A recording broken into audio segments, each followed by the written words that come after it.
I was sports mad on every sport just about. And one of the famous boxers in Britain at the time was a fellow called Brian London. He'd been British and Commonwealth champion until he was defeated by Henry Cooper. And there came a time when he fought Muhammad Ali, who was then world champion for the world title. In the fight, Muhammad Ali floated like a butterfly, danced around the ring so beautifully that Brian London only managed to hit him once in the fight. And right near the end of the third round, Muhammad Ali hit Brian London 12 times in 3 seconds, and it was all over. And afterwards, Brian London was honest enough to admit he was out of his depth. He was not in the same league as Muhammad Ali. And the point of the story is, we're not in the same league as Jesus. We're not in the same league as our God. Now, if you had only one sermon to listen to, and I'm thinking more and more now, any sermon could be my last sermon. I think all the time, this could be my last sermon. What do I want to say? If you could only hear one sermon, what topic would you pick? Or if I was only going to preach one sermon, what topic would I preach on? Lying or dishonesty or stealing or pride? I think at the moment, because Romans 7 says that sin, seizing the opportunity, produced in us every kind of covetous desire. Now, coveting is sin. So sin produced sins, if you like. And I would think, if I only had one chance, try and get at the sin behind all the sins, behind the lying and the stealing and the pride and so on. You know, so often we don't take sin seriously, and there's a very simple reason: we don't take God seriously.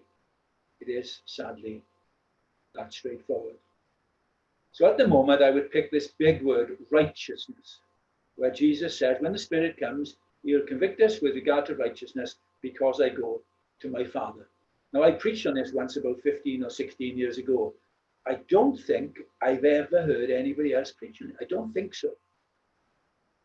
Now, Jesus does explain when the Spirit comes, he will point out individual sins to us, and especially the sin of not trusting him.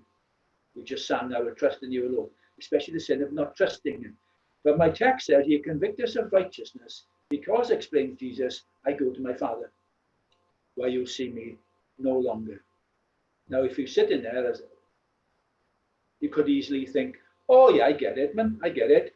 After Calvary, after the resurrection, after 40 days of being with his disciples, Jesus will go to heaven, and so will every Christian follow Jesus to heaven.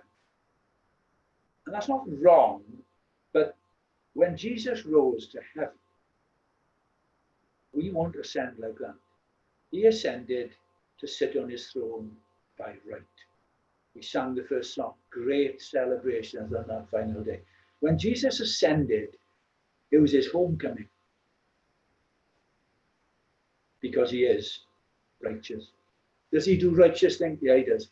Does he say righteous things? Yeah, he does. But everything he says and does and thinks is righteous for one simple reason, because he is righteous. I wonder, do you follow that? Do you follow that? He's righteous in himself. If you got that this morning, that would be a tremendous leap forward. He is righteous in himself. I remember a prayer meeting, I think one of the worst prayer meetings I've ever been in my life, when there was a Christian, in inverted commas, maybe a Christian, I don't know, a nice lady of many years standing, and she prayed this kind of thing. Oh Lord, I don't know what you saw in me. Already sitting there, I felt like shouting, well, let's hit the panic button now, because this is a serious error. What is she talking about? And then somebody else, again, a mature Christian in inverted commas, Lord, we mess up, but you dust us off. I remember thinking, we haven't got a clue who Jesus is. We haven't got a clue what righteousness is.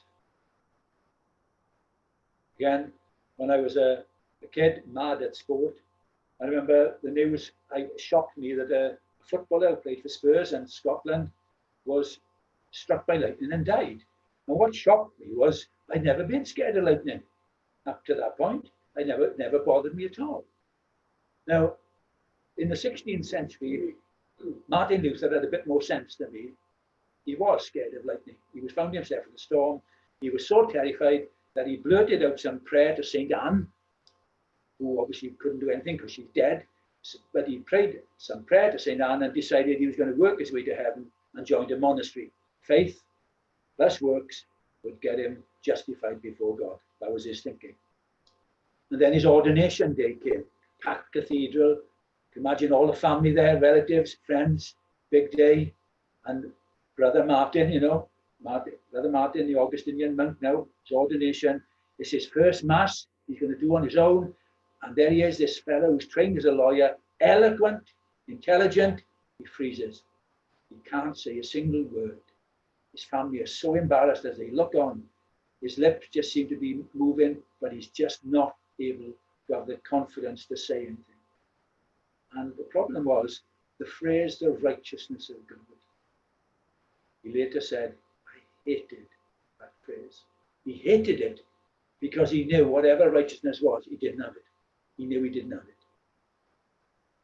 it. In Hebrew, the word righteousness carries with it the meaning not just of doing the right thing, but having a right relationship with God. As years went by, Luther would confess his sins in the confessional and would be there for so long, hours and hours, that the other monks, Bodabs, would have to take shifts to listen to him. Why? He was becoming increasingly aware of his hidden unrighteousness. His best, very best efforts were filthy rags. Titus chapter 3. Jesus saved us not by righteous works that we have done, not by righteous things that we have done. Why not? We haven't done any. We haven't done any. Now that sounds strong, doesn't it? We haven't done any. We've done some kind things, surely. Romans 3. There is no one righteous. And just in case we don't get it, no, not one. See, my problem and your problem, according to this text, regarding righteousness is we haven't got it and it doesn't bother us that we haven't got it. That's the biggest problem. We haven't got it and it doesn't keep us up at night. We don't lie awake fretting because we haven't got this righteousness. We're unrighteous and we don't really see that we're unrighteous. We tend to think, as lots of professing Christians think, we're not righteous enough for heaven. We understand that, okay. But the fact is, we're unrighteous. We're not righteous at all. In me dwells what? No good thing. No good thing. No righteousness. Have you seen that? Oh, I doubt it. See, if you're on the wrong train, there's no point in running down the corridor the wrong way, screaming and shouting, is there? You need to, first of all, acknowledge you're on the wrong train. Get off and get on the right train. See, if you run down the corridor in the opposite direction, that's the religious response. The Martin Luther, when he was in the lightning storm, that's the religious response. But the Christian response that makes somebody a Christian is to get off the wrong train, get on the right one. As we just heard in the kids' story, to repent and believe. I remember when I was a young Christian, I did a lot of work with Prison Fellowship. And they're an excellent organization. But I remember one disastrous training day when the guest speaker said that prison was a place of rehabilitation, and that was it. And I had to ask, well, hang on, there's a deterrent, and there surely is protection for the public, and there's punishment. See, God is a God who punishes. But hell's not a deterrent. It doesn't deter people from anything. So what's hell about then? Why does God punish in hell forever then? Because his righteousness demands it. He has to. Righteousness has to. It hates unrighteousness.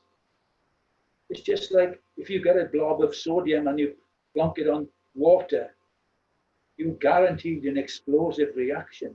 And it's the same when unrighteousness, when sin, bad things, whatever you want to call them, when they come face to face with holiness, there's going to be explosive reaction. God hates sin, and he always punishes it.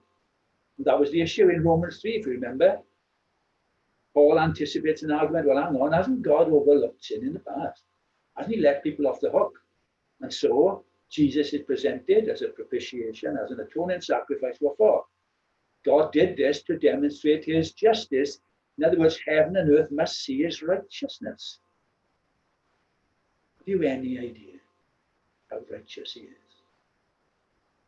The 18th century preacher Whitfield prayed that God would raise up a whole posse of preachers with a sense of the majesty of God, whose hearts and minds were ablaze and aglow. Do you know any like that?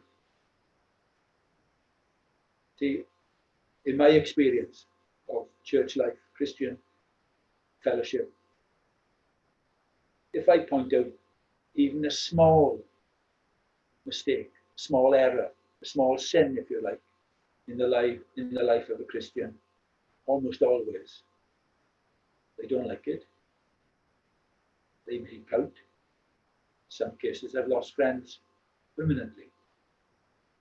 But here's Jesus. That's when I point them out, when they generally are in the wrong, but it might not be a big thing. But here's Jesus, wrongly accused, the unrighteous accusation against the righteous one. The righteous one is unrighteously accused, and he says what? Nothing at all. And it's your response to that event.